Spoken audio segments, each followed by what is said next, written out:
நாம் வாழும் இந்த உலகத்தின் சராசரி ஜனத்தொகை 8.1 பில்லியன். இதில் 1.44 பில்லியன் மக்கள் இந்தியாவில் வாழ்கின்றனர்.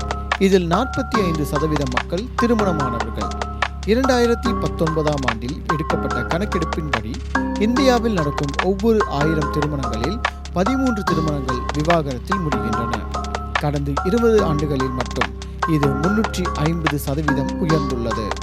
மிகவும் குறிப்பிடத்தக்க வகையில் சொன்னால், திருமண உறவை விட்டு பிரிந்தவர்களின் எண்ணிக்கை விவாகரத்து ஆனவர்களை விட 3 மடங்கும் அதிகமாக உள்ளது.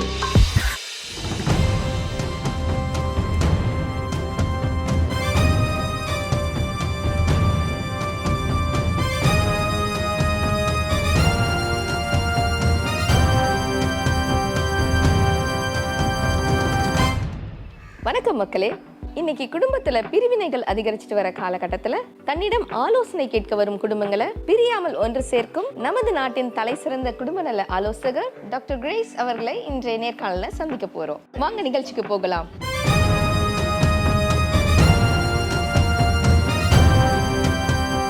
வணக்கம் மேடம். வணக்கங்க மேடம், உங்களை இந்த நாட்டின் தலை சிறந்த குடும்ப நல ஆலோசகரா தேர்ந்தெடுத்து விருது வழங்கி இருப்பதை பற்றி உங்களுடைய கருத்து என்ன? 30 ஆண்டு காலம் இந்த ஃபீல்டில் வெற்றியா நிற்கிறதுக்கு என்ன காரணம்னு நினைச்சீங்க? எனக்கு இந்த விருது கொடுக்க முடிவெடுத்துல ரொம்ப சந்தோஷம். இதை கொஞ்சம் கூட நான் எதிர்பார்க்கவே இல்லை, எக்ஸைட்டாக ஆகவே இல்லை. என்னோடய வேலையை ஒரு சேவையாக நான் உண்மையாக செஞ்சேன். அதுக்கு கிடைச்ச ஒரு அங்கீகாரமாக தான் இதை கருதுகிறேன். ஓகே மேடம், உங்களை பொறுத்த வரைக்கும் குடும்பம்னா என்ன மேடம்? என்னை கேட்டிங்கன்னா, குடும்பன்றது ஒரு பொக்கிஷம்.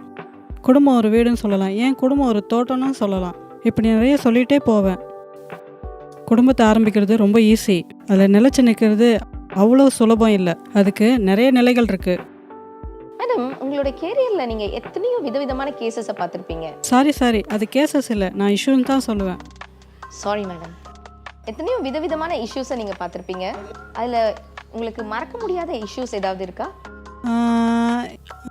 எனக்கு எல்லாமே ஞாபகம் இல்லை, பட் சில குடும்பங்களை என்னால் மறக்கவே முடியாது. எப்படி ஒரு ஹஸ்பண்ட் ஒய்ஃபுக்குள்ளே 3ஆவது ஒரு ஆள் நுழைஞ்சி அதனால் ஒரு குடும்பத்தில் பிரச்சனை வருமோ, அந்த மாதிரி சினரியா தான் இது. ஒரு நாள் என்னை பார்க்க ஒரு கப்பல் வந்திருந்தாங்க. என்னால் இவரோட குடும்பம் நடத்தவே முடியாது டாக்டர், நான் பிரிஞ்சு தான் ஆகணும். என்ன நடந்துச்சுன்னு கொஞ்சம் சொல்லுமா?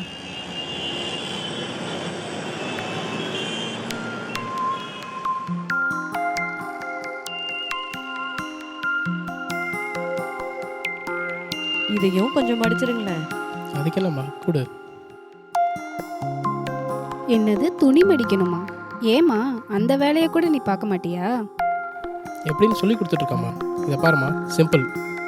இதை 2ஆக மடித்து 4ஆக மடிக்க வேண்டியதான். முடிஞ்சு. மீதியெல்லாம் மடிச்சிரு. கண்டுக்காத, அவங்க அப்படி தான். தெரியும், நீங்களும் இப்படி தான்.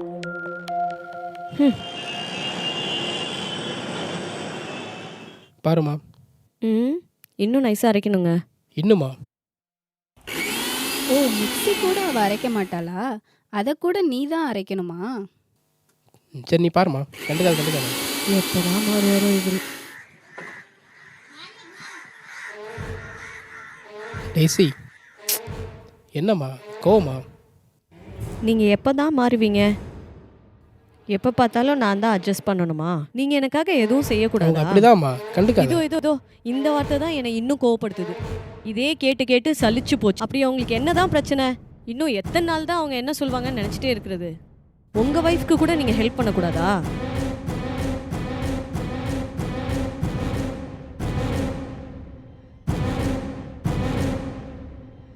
என்னால் உங்ககிட்ட குடும்பம் நடத்தவே முடியாது. என்னால் இவரோட குடும்பமே நடத்த முடியாது. இவர்கிட்ட இல்லாதும் பொல்லாதுமா சொல்லிட்டு இருக்காங்க. இவரும் அதை நம்பிக்கிட்டு என்னை ஒரு நாள் கூட சப்போர்ட் பண்ணுறதே இல்லை. இவன் மட்டும் என்ன டாக்டர், டெலிவரிக்கு அவங்க அம்மா வீட்டுக்கு போனான். 1 வருஷம் ஆச்சு, வரவே இல்லை. அந்த 1 வருஷம் ஃபுல்லாக எங்கள் அம்மா தான் என்ன பார்த்துட்டாங்க. நான் ஏன் அவங்களை சப்போர்ட் பண்ணக்கூடாது? இது டெய்லி நடக்குது டாக்டர், என்னால் சுத்தமாக முடியல. Daisy, relax. Have some water.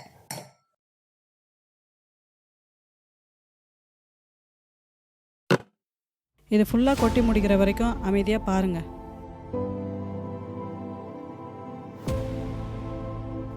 இந்த கண்டிஷனை தான் என்மென்ச்மெண்ட் ஆர் பவுண்டரி இன்ட்ரூஷன் அப்படின்னு சொல்லுவாங்க.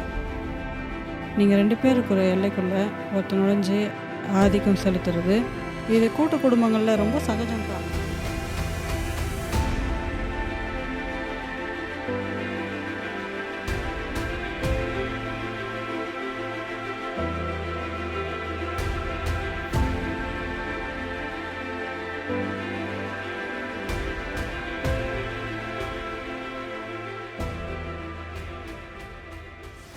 அப்புறம் அவங்க ஒன்ஸ் எனக்கு கால் பண்ணி தேங்க் பண்ணாங்க.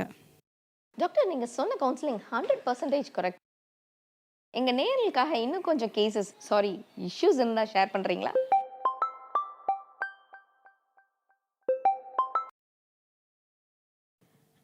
ஹலோ, ½ அன் ஹவரில் முடிஞ்சிடும். Okay okay. ஆக்சுவலி எனக்கு அவசரமாக போக வேண்டியிருக்கு. இன்னும் ஒரே ஒரு டிஃப்ரெண்ட்டான ஃபேமிலி இஷ்யூவை ஷேர் பண்ணிவிட்டு நான் கிளம்புறேன்.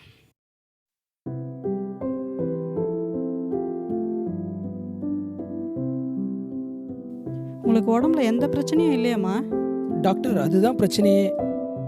டாக்டர் கல்யாணம் ஆகி எங்களுக்கு 1.5 வருஷம் ஆகுது. முதல் வருஷம் எங்களுக்கு எந்த பிரச்சனையுமே இல்லை. கடைசி 5 மாதம் நான் படுற கஷ்டம் இருக்குதே.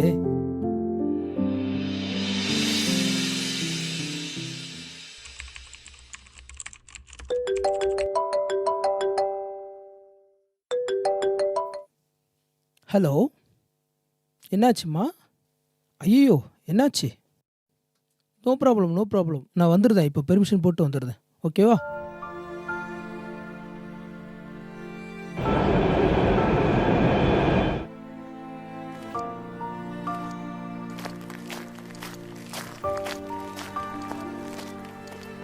இன்னும் காணுமே.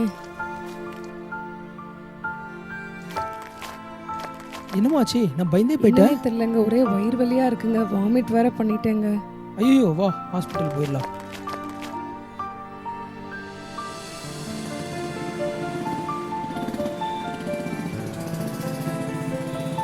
அதான் டாக்டர் ஒன்றும் இல்லைன்னு சொல்லிட்டார்ல. போவோம், வா, கவலைப்படாத.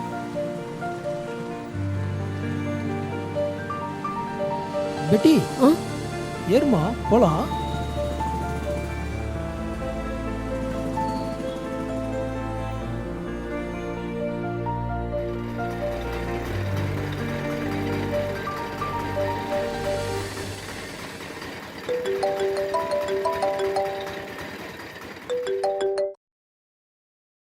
சொல்லு பெட்டி, வரேன்.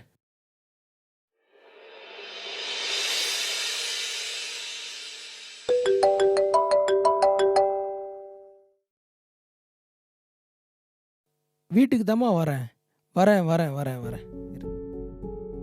உங்களுக்கு ஒன்றும் இல்லை. பயப்படுற மாதிரி உங்களுக்கு எதுவுமே இல்லை. You perfectly all right.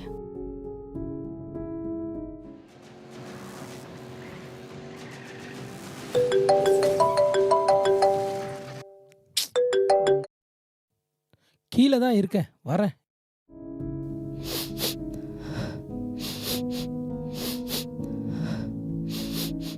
என்னதான் உனக்கு பிரச்சனை? எப்போ பார்த்தாலும் ஃபோன் பண்ணி நயங்கிறிய. ச்சே, ஏன் தான் என் உயிரை எடுக்கிறியோ தெரியல. டாக்டர், லாஸ்ட் 5 மாசமா எத்தனை லீவ், எத்தனை பெர்மிஷன் தெரியுமா? எல்லா டெஸ்ட்டும் எடுத்தாச்சு. ஹாஸ்பிட்டலுக்கு நான் எவ்வளவோ ஸ்பெண்ட் பண்ணியாச்சு. என்னன்னே கண்டுபிடிக்க முடியல. அப்படியே எப்போ பார்த்தாலும் எதாவது யோசிக்கிட்டே இருக்கா. என்ன பண்ணுன்னே தெரியல டாக்டர். என்னன்னே தெரியல டாக்டர். இதனால எப்பவுமே எங்களுக்குள்ள சண்டை தான். பேசாம பிரிஞ்சிடலாமான்னு கூட நினைக்கிறோம் டாக்டர். அதுக்கு முன்னாடி ஒரு ஒப்பீனியன் கேட்டு போலான்னு தான் வந்தோம்.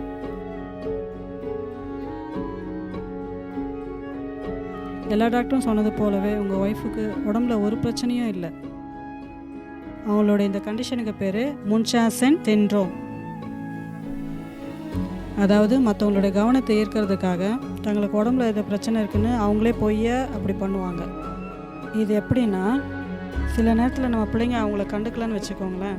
வயிற்று வலி, அந்த வலி, இந்த வலின்னு சொல்லுவாங்களே, அதுதாங்க இது. இதை குணப்படுத்த ஒரே வழி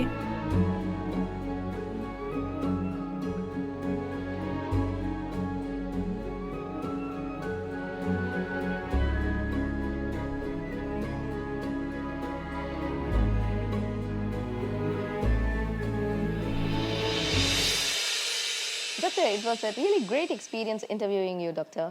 உங்கள் பிஸி ஸ்கெடியூலில் எங்களுக்கு டைம் கொடுத்ததுக்கு ரொம்ப தேங்க்ஸ் மேடம். முடிக்கிறதுக்கு முன்னாடி ஒரே ஒரு சின்ன கொஷின் கேட்கணும். உங்களோட இவ்வளோ பெரிய சக்ஸஸோட சீக்ரெட் என்னன்னு சொல்லவே இல்லை மேடம். அதான் சீக்ரெட் நீங்களே சொல்லிட்டீங்களே. Anyways, thank you. Thank you madam. உங்களோட இவ்வளோ பெரிய சக்ஸஸோட சீக்ரெட் என்னன்னு சொல்லவே இல்லை மேடம்.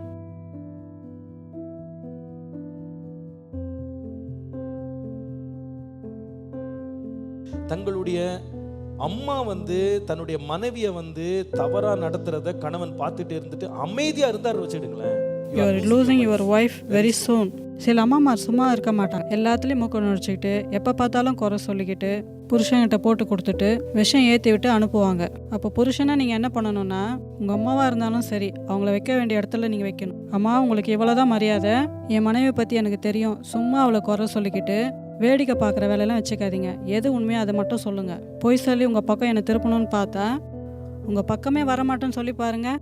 அப்புறம் அவங்க உங்கள் நடுவில் வரவே மாட்டாங்க.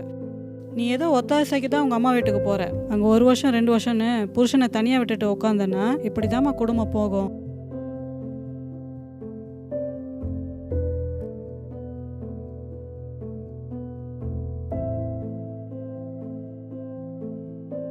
அவங்களோட இந்த கண்டிஷனுக்கு பேர் முன்ஷாசன் சிண்ட்ரோம். நீங்கள் உங்கள் வேலை பிஸியில் அவங்க கூட நீங்கள் சரியாக டைம் ஸ்பெண்ட் பண்ணுறதில்ல, அதனால தான் இந்த ப்ராப்ளம். இதை குணப்படுத்த ஒரே வழி நீங்கள் அவங்க கூட நேரத்தை செலவு பண்ணுறது தான். ஒன்றா வாக்கிங் போங்க, மாதத்தில் 1 நாள் லீவ் போட்டு வெளியில் கூட்டிகிட்டு போங்க. நீங்கள் அவங்களுக்காக கேர் பண்ணுறீங்கன்னு காட்டுறது தான் அவங்களுக்கு மருந்தே. வீட்டுக்கு வந்ததும் ஃபோன் கூட டைம் ஸ்பெண்ட் பண்ணாமல் அவங்க கூட ஸ்பெண்ட் பண்ணுங்கள். இதெல்லாம் ஈஸியாக சால்வ் பண்ண வேண்டிய விஷயம். இதுக்காக பிரிஞ்சு போகணுன்னெலாம் பேசிகிட்டு இருக்காதீங்க.